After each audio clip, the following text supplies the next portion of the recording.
So, hi, I'm Skip Elsheimer. Welcome to the AV Geeks Lunchtime Streaming Show.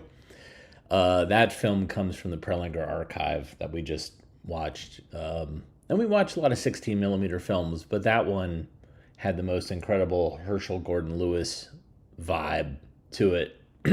Beautifully shot color, this kind of suburban delight and utter implicit horror, if not explicit horror.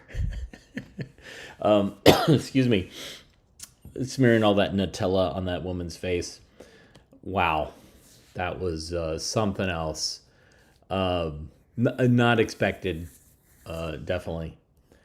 Speaking of food, here's some animated people, including an ornery bird who doesn't like milk. What? What?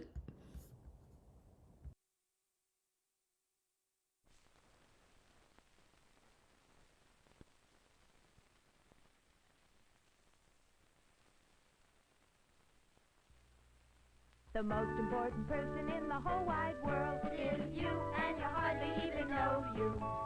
The most important person in the whole wide world is you. Come on, we'll show you. Let's find out more about the things you feel and do, 'cause you're the most important person in the world to you.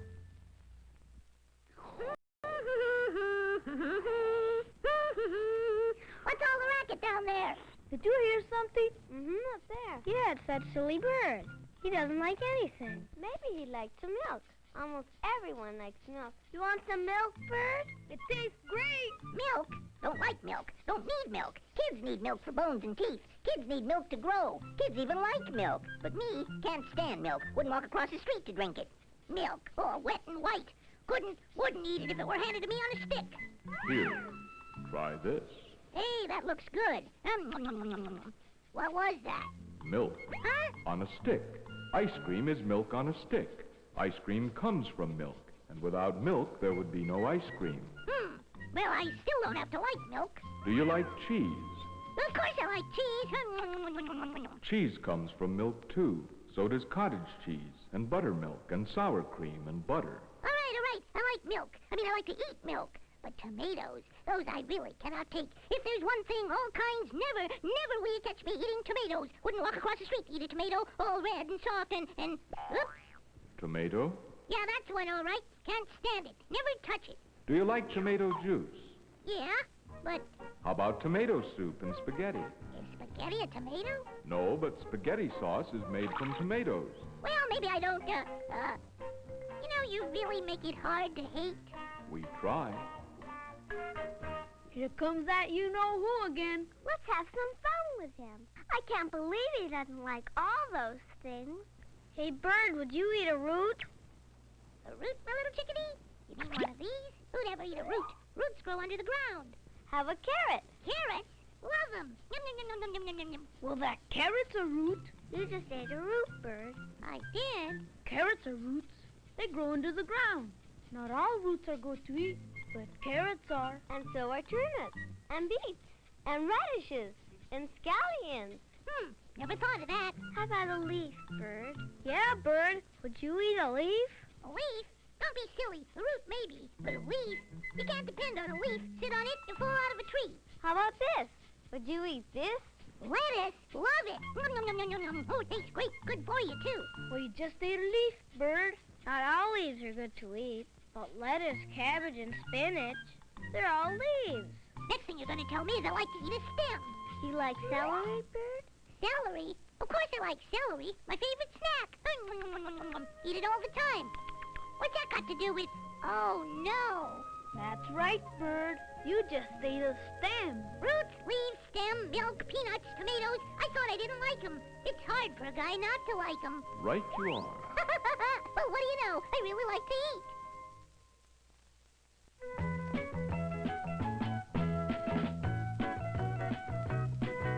The most important person.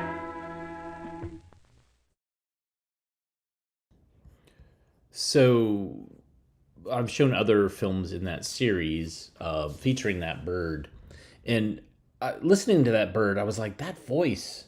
Why does that voice sound familiar? And I don't know if any of you listen to either, WFMU, Ken Friedman's show, or Found Footage Festival, where they played a answering machine tape where a woman talks about basically she's talking to a friend, and that it's being recorded because she doesn't know how to turn off the machine, and she's talking about having diarrhea everywhere. And I feel like that bird talks like that woman. And I was trying to edit a piece because Ken Friedman had a contest involving the samples, and I was going to introduce this as part of that, with the bird talking about food and about their stomach, because there's another film featuring that, but I could never get it to work right. I'd have to pitch shift it a little bit and slow it down, but oh well. Anyways, there you go. That's a weird tangent that you may or may not know. And is it on YouTube? Maybe. Found Footage Festival, they show it periodically. They put together a video recreation of the conversation. It's time for some Jam Handy. Drawing account. There might be some animation in this. Enjoy.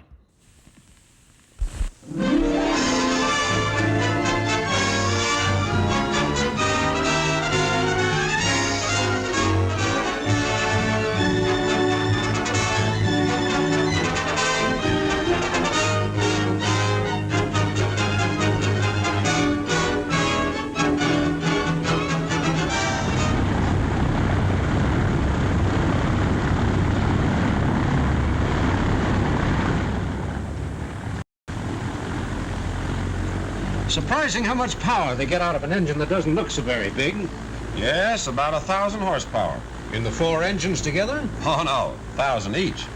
About 4,000 or so all told. Well, looks like I'm getting curious at the right time. You seem to know the answers. I'm an engineer, automotive. An automobile engineer? Just the man I need. My name is Alan. Reynolds is mine. I don't want to bore you, but there's some things I'd like to ask you. Well, you won't bore me by talking about engines. You see, I'm a cartoon animation director. You mean you draw cartoon comedies for the movies? That's right. We're doing a cartoon with a bunch of little imps using an automobile to win a war. Everything is swell except we get in trouble whenever we try to show the engine. I'm on my way out to the coast for a vacation, so I ought to forget about engines. This cartoon stuff sounds interesting. I always wondered how they did it. Well, maybe we can dicker a bit. How about spending a day or two at the studio? That sounds okay to me. We've got a cutaway engine out there that might help you. Suppose I have it sent over to your place. That's fine. And when you come over to the studio, I'll show you what we've finished.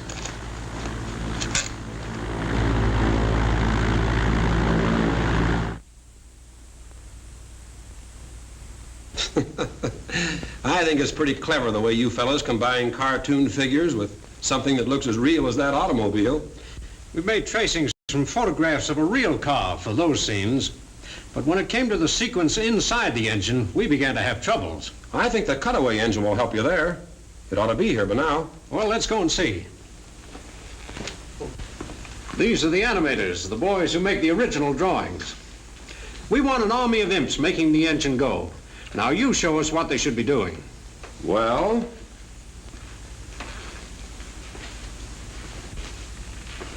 let's have one of the little fellows on each valve. They could be in the special uniform of a mechanized unit. A great idea.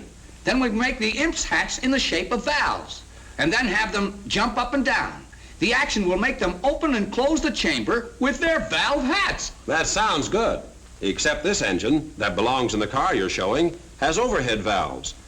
Notice that the valves are on top, and you have a direct flow of fuel mixture into the combustion chamber. Oh, well, then we'll put the imps up on top. And because the fuel comes directly into the head, that means greater economy. How about having an old miser imp in charge of doling out just the right amount? A stingy-looking fellow with whiskers who just hates the idea of waste. That's okay. The valve mechanism is specially designed for quiet operation, just like everything else in this engine. Why not have monitor imps walking around with quiet please signs. Say, we'll make a cartoonist out of you yet. Oh, here's the way the valve imps will look. 10 or 12 drawings will be filled in between these two just for one complete movement. When they're all drawn, the action of your imps on the valves will be perfectly smooth and natural. Say, when we get to the place where the general calls for more speed, why don't we turn this thing into an airplane engine? Look, the imps go so fast they're just a blur. We fog out the shot and change to an airplane engine. It's a beaut. That gag is older than you are, fellow. Not bad, though. Remember what I was telling you on the plane, Alan? Aeroplanes have valve and head engines, too, because they want the greatest amount of power, the last possible ounce they can get, and fuel economy at the same time for long-range operation. As a matter of fact, all the engines that hold major speed records are this same valve and head construction. We have enough trouble making these drawings look like an automobile engine without asking for more. Let's get back to this one here. This engine has 90 horsepower for plenty of pep and performance. Why not have one of the imps in charge of the horses? Someone who could really handle them. What would you think of a Roman chariot driver? You're doing fine. We'll make him a big, muscular guy with a whip. Okay? And this engine has quite an oiling system. 4 distinct types of oiling, in fact, to meet the needs of different operating parts most efficiently and economically. So, some of the imps could be dressed like a crew of oilers, with little sprays and cans. Sounds all right to me. What's this space for? That's the water jacket. It runs around all the cylinders to cool them off. With the valves in the head, you have more room for cooling around the cylinders. That's where our Navy comes in. Imps in submarines. Maybe even mermaids. Well, what I want to know is how you get the sounds of the engine and voices to go with your pictures. That's easy. Let me show you. We use a regular actor whose voice fits the personality of the character we've created. In this film, the general of the imp army does most of the talking. Put on more speed. Give it the works. The voice is on film now, on the soundtrack. Put on more speed. Give it the works. We make a note of how much film is taken for every syllable. That is, how many frames are separate pictures. There are 16 frames to every foot of movie film. So if it takes 12 frames to complete a word or a piece of action, the animator knows he has 12 drawings to make. He uses his own lip movements as a guide when he draws a character speaking. Animators don't have to be crazy, but it helps. This is how the animators check the motion in their drawings before they're photographed. We have a timing device which gives our musical director his tempo. We photograph the drawings with the moving beater showing on the edge. We check our action and record the music to this tempo.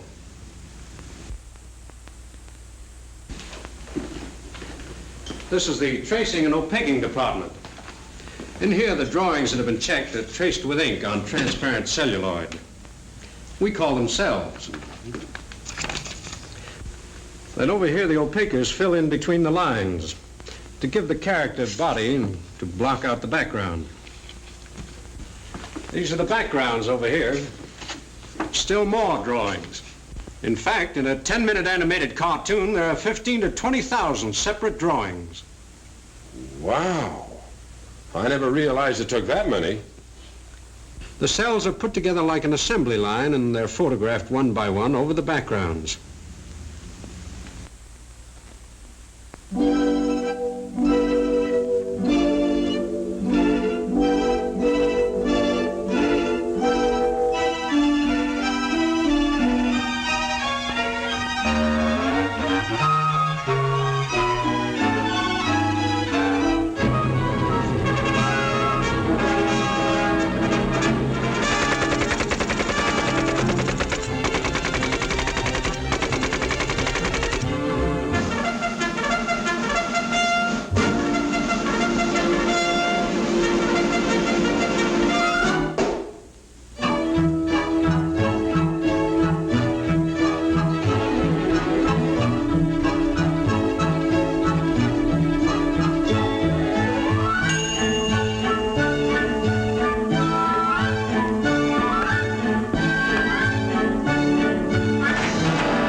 all the cartoons that have wars in them. It's crazy. I guess because, you know, the war effort was going on. It was on everybody's mind. But, yeah, that was a short that would have been shown in a theater. And when they talked about 16 feet per second, that's actually 35 millimeter versus 16. I can't remember what 16 is. It's a lot shorter per second. It's 24 frames, which, I don't know. Yeah, it's not that long. While we're talking about Jam Handy, let's watch another one. Enjoy.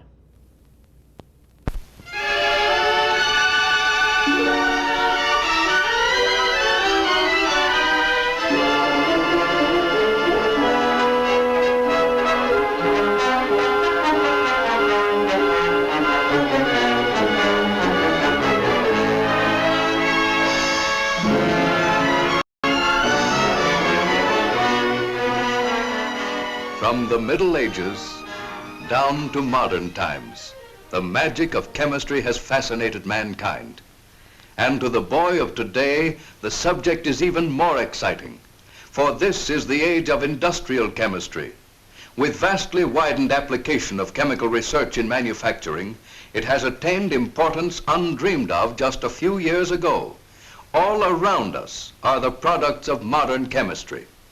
Window shades, draperies, upholstery, and furniture. All are made of or covered with something that came out of a test tube. Radio cabinets, tabletops, and hundreds of other useful articles are made of new plastics created in the chemist's laboratory. Chemistry takes a hand in the very clothes we wear. Rayon is a luxurious fabric developed from the cellulose fibers of trees and plants. Would you believe that the leftover fuzz of cotton seeds is used to make the material which forms the backs of mirrors, combs, and brushes? Yes, the lowly cottonseed, through a chemical process, is turned into something much prettier than ivory that can be made in all the colors of the rainbow. But unlike natural ivory, this material won't crack or discolor with age. Chemistry is responsible, too, for the gossamer-like threads of these new stockings. By a miracle of modern science, such commonplace things as coal, water, and air have been transformed into threads more elastic than silk, spun from filaments even finer than those of a spider's web, yet many times as strong. Raining. Then it's chemistry to the rescue. Something that came out of a test tube is going to protect her from that shower. Here, folded into a compact little package, is a transparent raincoat, rainproof like rubber.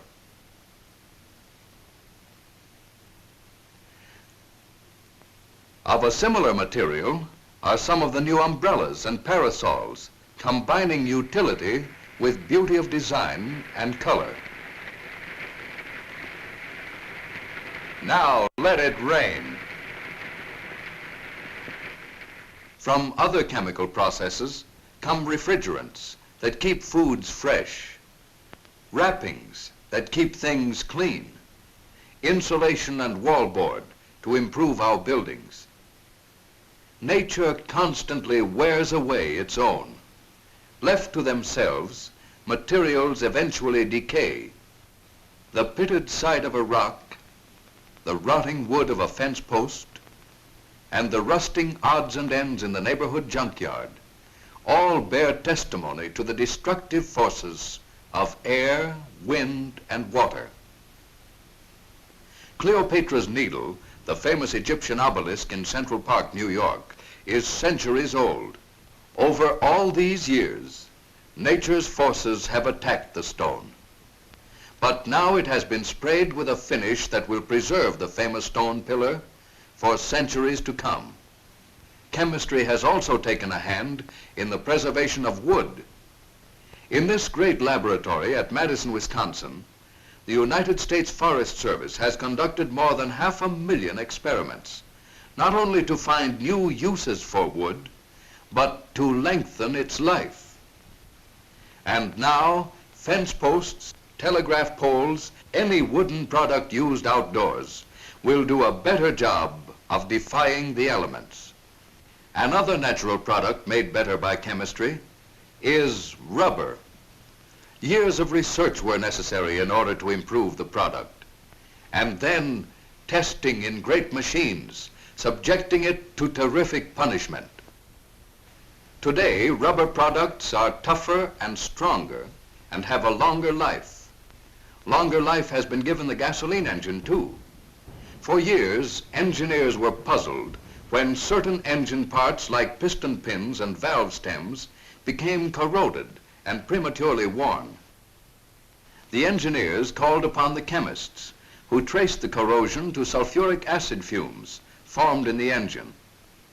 As a result of their studies, this ventilating system was developed to draw clean air through the engine, carrying off the harmful fumes and giving our automobiles a longer, useful life.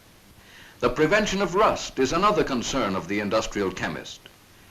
Here, we see what happens when an ordinary nail is left outdoors for a long period. As time goes on, the iron returns to its natural form, iron oxide, just plain rust to you and me. Studies of the action of rust by means of microscopic photography and many experiments resulted in the development of rust-proofing operations for metals. Automobile bodies, for instance, are sprayed with a chemical that helps the metal to resist the elements. Bodies and fenders are treated so they'll resist the action of moisture. Then there's the surface finish of the automobile, subjected to all kinds of weather, to mud, water, and sand, to soot and smoke from city chimneys, which cover the surface with a film of gritty, scratching particles. Snow, rain, or sleet do their best to dull the gloss. And even in clear weather, there's always the gentle dew, another enemy of the finish. But chemical research has developed a finish to resist such attacks. Panels of metal covered with different types of finish are constantly tested in special machines. 30 hours in this machine under strong ultraviolet rays is equal to a solid year under the burning rays of a tropical sun. Now, the test panels are placed in the weatherometer. Here they are subjected to another ultraviolet ray treatment under intense heat. The machine revolves hour after hour, and each test panel gets a bath with every revolution, as well as intense light and heat. From the heat of the weatherometer, the test panels go into the sub-freezing temperature of a special refrigerator. Then the finish on each panel is examined. Constant experiment has shown which finishes are the best, and the result of years of patient chemical research is the surface finish used on today's most modern cars, combining with its protective qualities the radiance of sparkling colors. The automobile of today is a thing of beauty. Yes, chemistry has changed the world we live in. From wells deep in the ground, from the mine, the forest, and the farm, come the materials which are being transformed into all manner of new products. Great things have been done, but much more remains to be accomplished. Some young man, perhaps one watching this very picture, may develop a startling new formula from a test tube experiment, may give the world finer things to use, to wear, to better man's health. In this new world of industrial chemistry, the horizon is unlimited. Unexplored potentialities beckon. Hidden secrets of nature sound a call to this young man, the industrial chemist. the pioneer of tomorrow.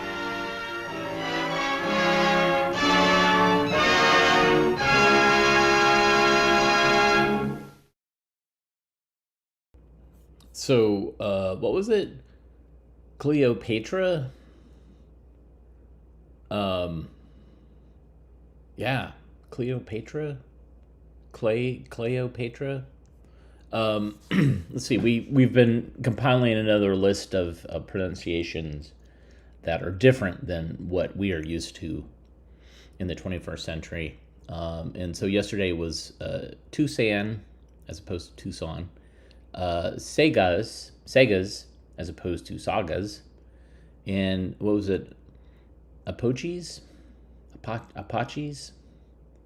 And this next film, we're due to watch a NASA film where they say Gemini. So here is Gemini 8. This is Houston flight, which I don't understand this title. But enjoy.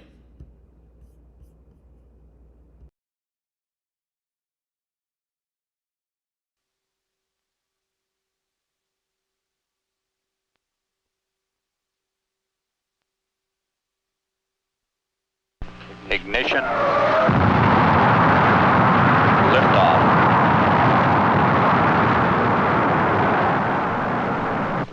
Lift Flight clock start. 163908. This looks good. Flight. Roger, booster. Roger, clock start. Fuel pressure running a little high. Roger. Roger. Stand. How's it looking, guidance? It's looking good, flight. Roger. Go, Fido. Slightly low, no problem. Roger, Fido. How about you for staging, tanks? Tanks are go for staging. Roger, Capcom, we're go for staging. Staging. Roger, staging. How's our thrust look, booster? That thrust is looking a little high, flight. Roger. Okay, stand by for final status check. Booster. Go. Retro. Go. Fido. Go. Guidance. Guidance, you go. Stand by one, flight. Surgeon. Go. Econ. Go. GNC. Go. How do you stand, guidance? I go, flight. Roger, Capcom, we're go. Early shutdown. We have a Seco here, flight. Roger. Shut down. Flight Fido, we had cut off. Stand by. Roger, Fido. Standing by for heavy ice. Roger, heavy ice counting over 300 feet per second. 7295. 72 is 2. Flight Fido, we're no-go. Roger, Capcom, we're no-go. Way low. Capcom, we're no-go. Roger, you are no-go. No-go. Retro, you got a time here? Roger, flight, area Charlie at 9+20.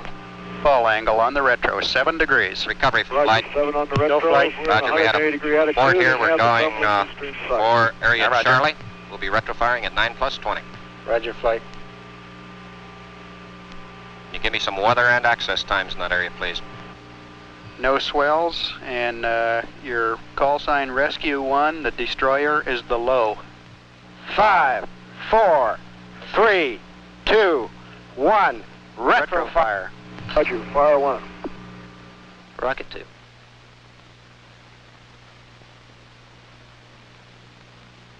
This was not an actual Gemini mission. Nobody left the ground. Gemini did not abort. We have simply edited together an isolated launch with shots of the flight controllers simulating that launch. The flight was simulated from an adjacent room in the Mission Control Center, Houston, and like many other things in the space age, flight simulation is done by computers. The primary and backup crew for Gemini 8 will undergo 11 days of such simulated flights before launch day, March 16th. Early in the program, experts sit down and analyze the Gemini 8 flight.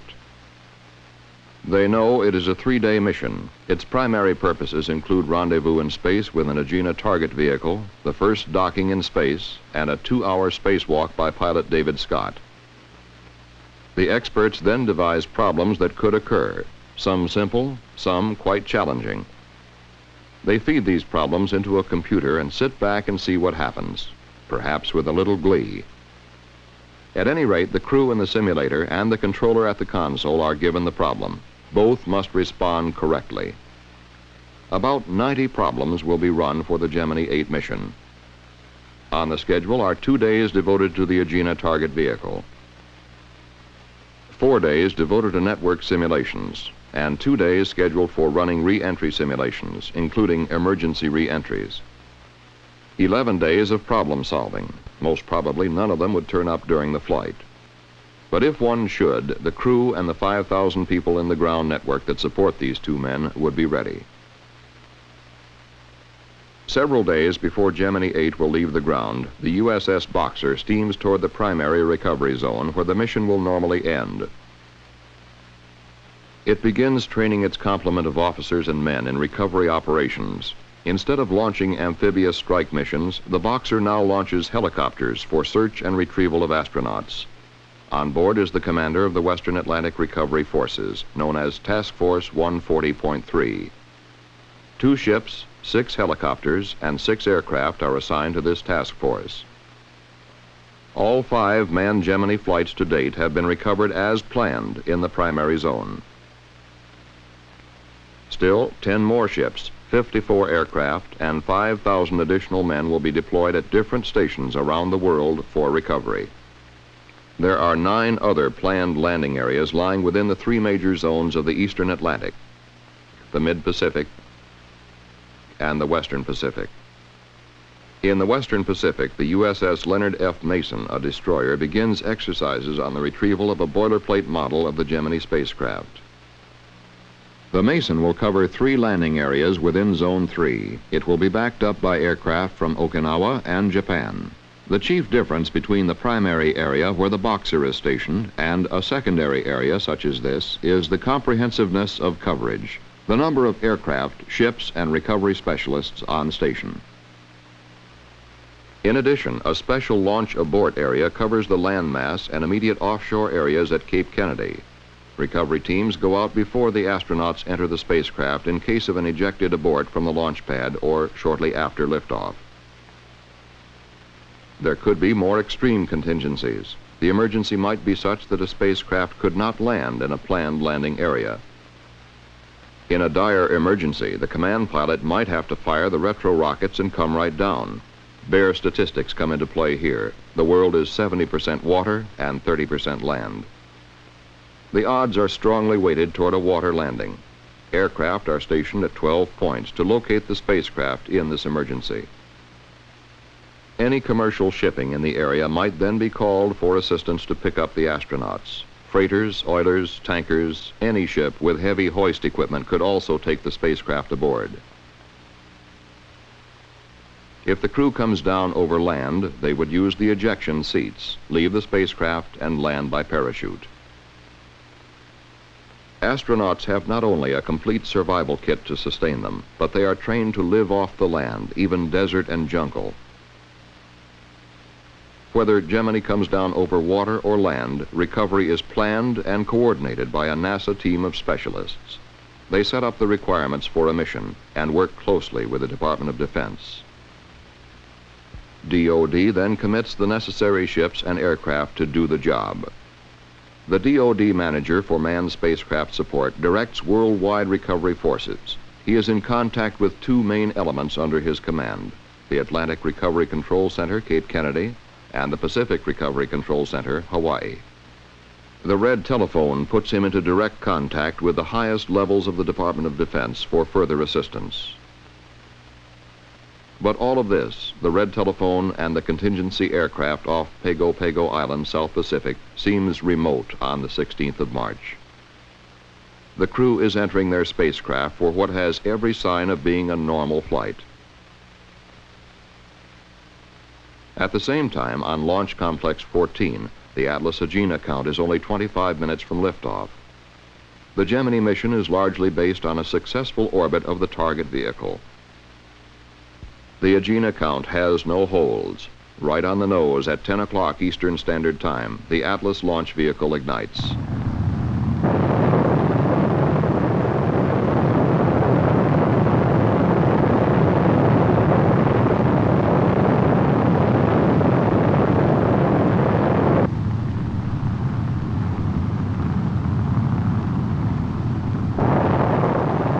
At Atlas has 3 main propulsion engines which ignite at liftoff. 2 are booster engines and 1 is a sustainer engine. The booster engines cut off first, some 2 minutes, 40 seconds into the flight. The sustainer engine then takes over and propels the Agena to an altitude of 654,190 feet. 2 small vernier engines on the Atlas continue to position the Agena properly in the later phases of launch.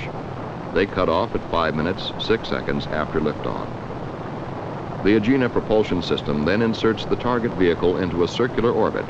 Today, the flight plan calls for a circular orbit of 161 nautical miles. Something close to that would be acceptable. The Agena propulsion system can be started from the ground and a burn completed to change the orbit. But as the final figures come up to the flight dynamics officer, no in-flight burns will be needed. Agena has hit the planned circular orbit of 161 nautical miles. This is a good beginning for any rendezvous flight. The news is given the crew by the spacecraft communicator. Pilot Scott comes back with just what the doctor ordered. The flight director now calls for launch of Gemini 8 at 11:40 and 59 seconds Eastern Standard Time.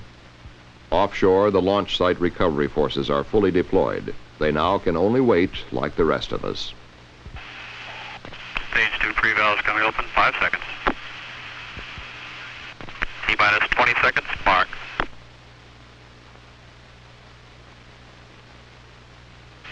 Ten, 9, 8, 7, 6, 5, 4, 3, 2, 1. Ignition. Liftoff. Roger, clock, Gemini.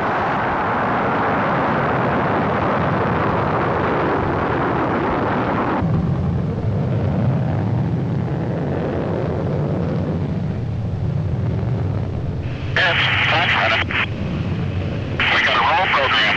Roger, roll. Good liftoff, 8. That's looking good. All is in, we hear pitch program.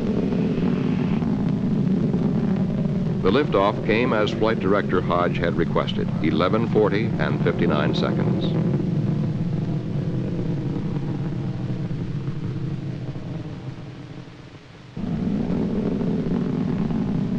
Gemini 8 goes into the clouds high above Cape Kennedy. As the spacecraft comes out of the clouds, an aerial chase plane picks it up for a close look at what it's like to ride as a spacecraft crew on top of a booster. Mark, 50 seconds, you're looking good, 8.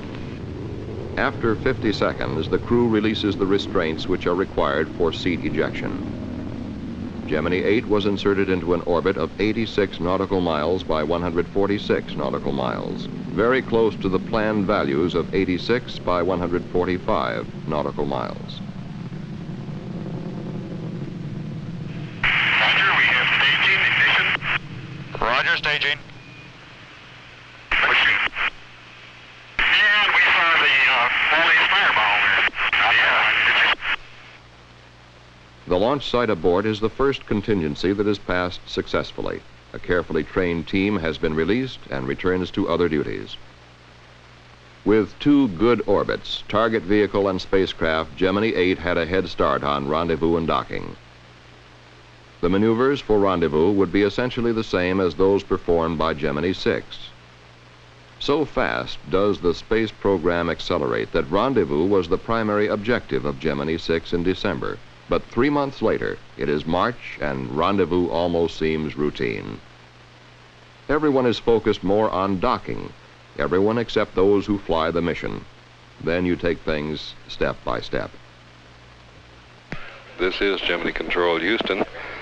About 2 minutes ago, Neil Armstrong called in over Tananarive, and he was able to confirm at that time that radar lock had been established.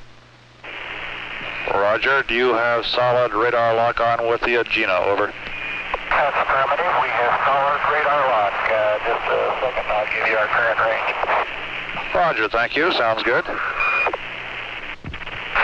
indicating 178 miles range and elevation of about 4 degrees.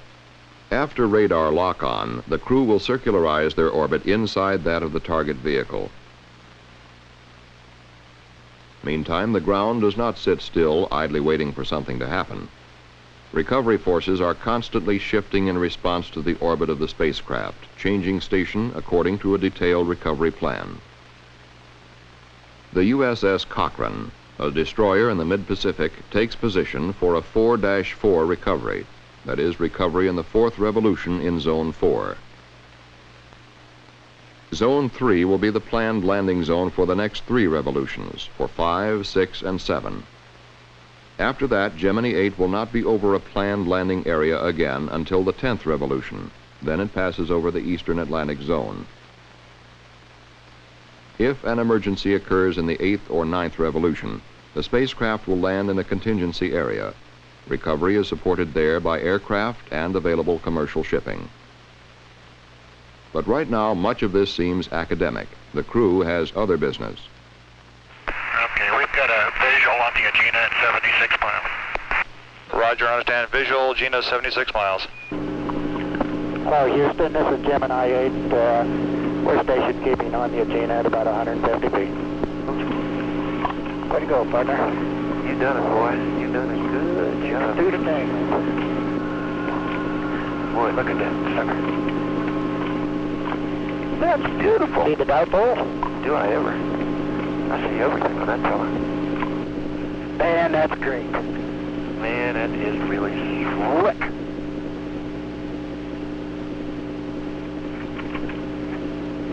A bit of all right. Okay, the first thing we really have to do, platform parallelism, 650 to 710. And they're giving us the SPC loaded yaw maneuver. It looks like at nominal time. So they're going to give you that time. And I'll check your old status display for you. I bet those Lockheed guys are just jumping up and down. The S10 is on. Yeah. It's okay. We are looking at the left or command pilot's window as the station keeping exercise with Agena begins. Gemini 8 had no difficulty in maneuvering in the vicinity of the Agena. The onboard film, as in past flights, was at 6 frames per second and is being projected at 4 times that speed.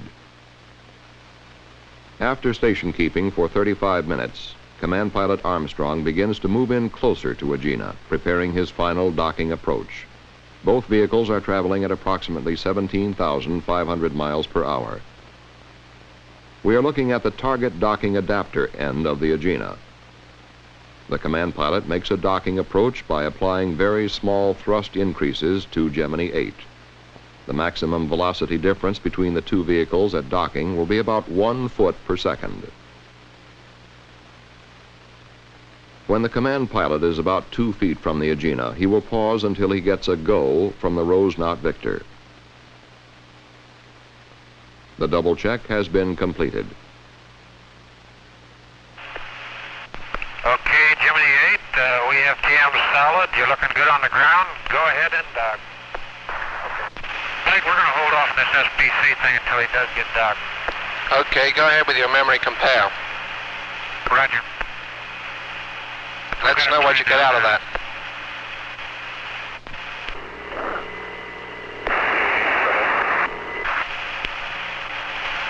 Flight, we are docked. That was it. 2 vehicles docked for the first time in space.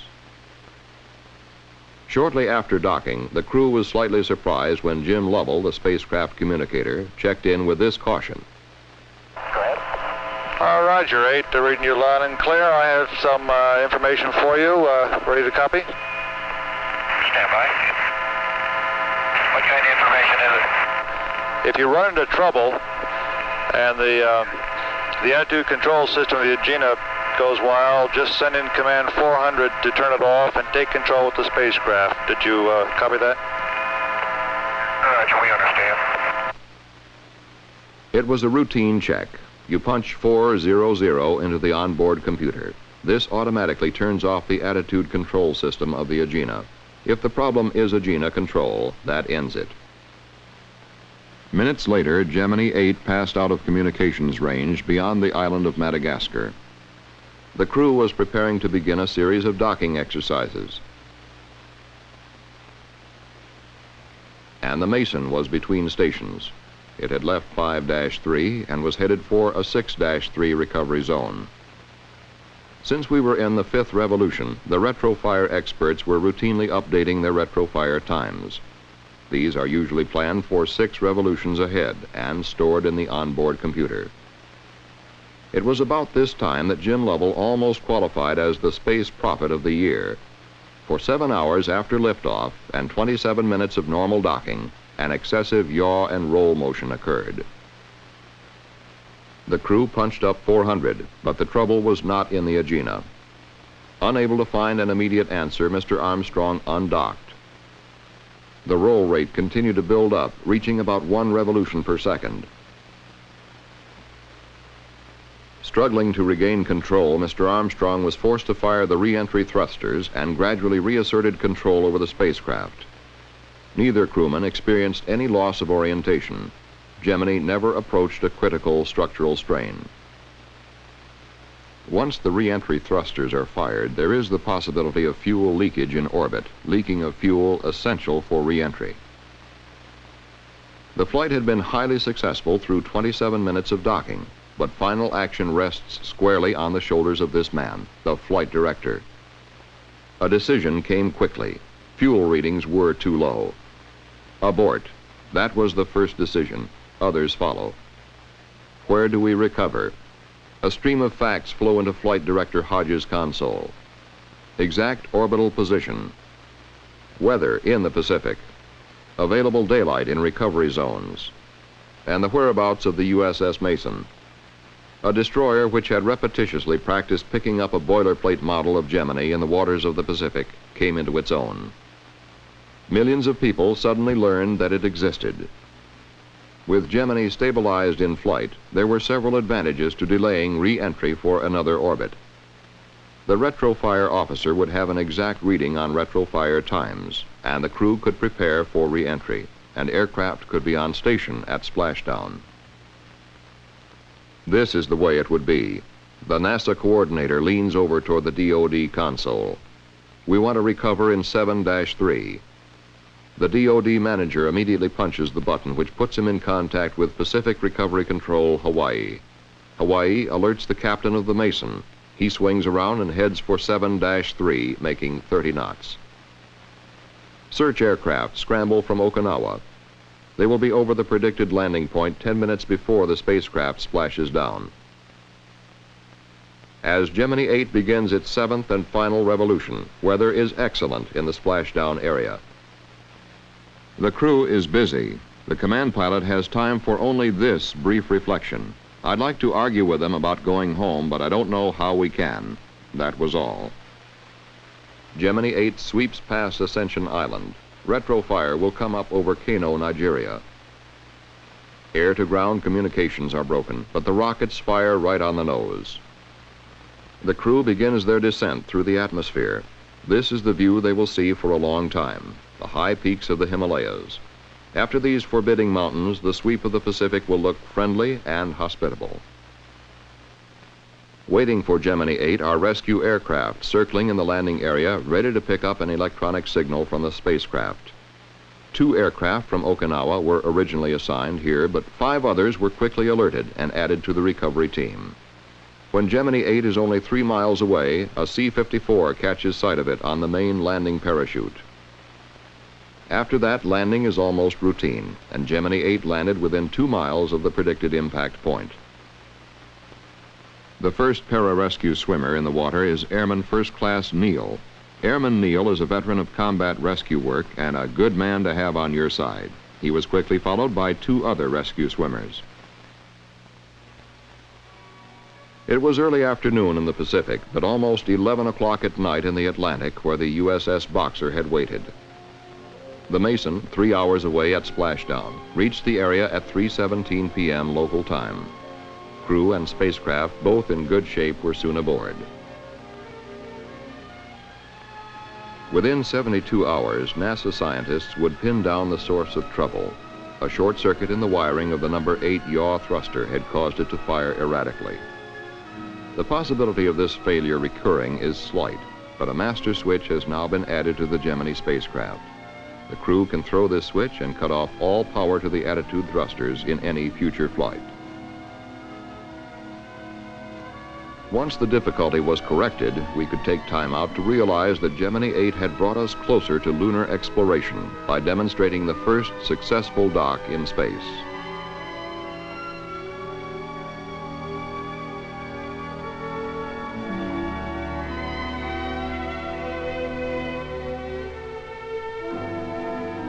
Gemini 8 also gave many of us our first look at men like the three young rescue swimmers, Airman Neal and Moore and Staff Sergeant Hewitt, as well as the captain and crew of the Mason. Men who are there in every flight, on remote stations, doing their duty and doing it well. It was these men who sighted Gemini 8 on the parachute and took the crew and spacecraft safely aboard the Mason. At that point, we knew that the long months of training and the many simulations and the close interplay between NASA and the Department of Defense were sound. The mission is ended. The control room is empty, but it will soon fill up again as simulations begin for the next flight. We had achieved our first docking in space. We experienced our first orbital abort. In both cases, Gemini 8 came through with flying colors.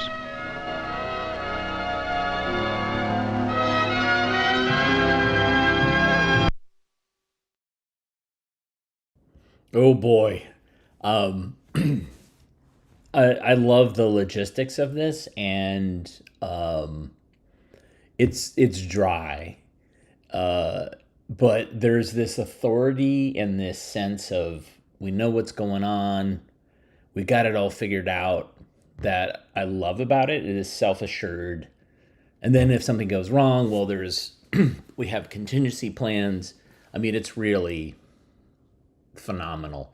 And so there's, for every single mission, there was one of these films that was made. That was basically, they take all the raw material, they edit it down into this piece that is then shown, potentially on television, shown to schools, shown wherever they can show it, to basically say, hey, this is a report of this mission. This is what we were able to accomplish. Senators, please continue to support our efforts with this. Or it's probably even shown to Lockheed shareholders as well, because it's like, woo! Anyways, big fan of those 60s NASA films, especially ones that are talking about what they're going to do.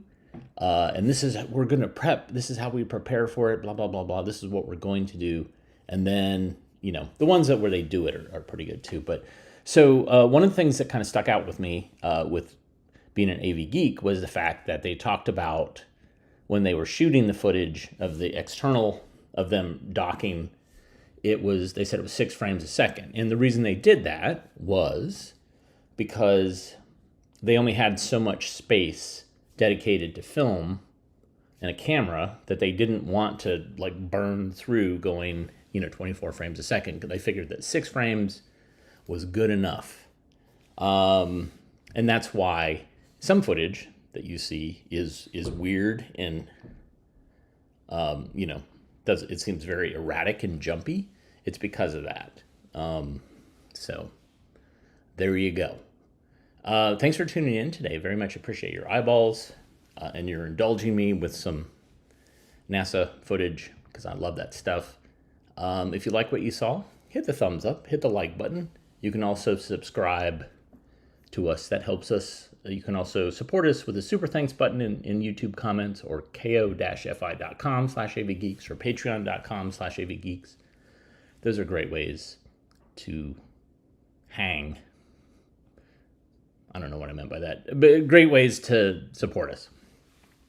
So in about 30 minutes, I'm going to record a audio commentary about Shake Hands with Danger for an upcoming American Genre Film Archive Something Weird release. We're going to talk about Shake Hands with Danger with the man who actually wrote the music, Jim Stringer. Very excited. So I'll let you know when that comes out, but that's what I'm going to be doing soon. So everybody Have a great rest of your day, and we will see you tomorrow. Tomorrow's Friday.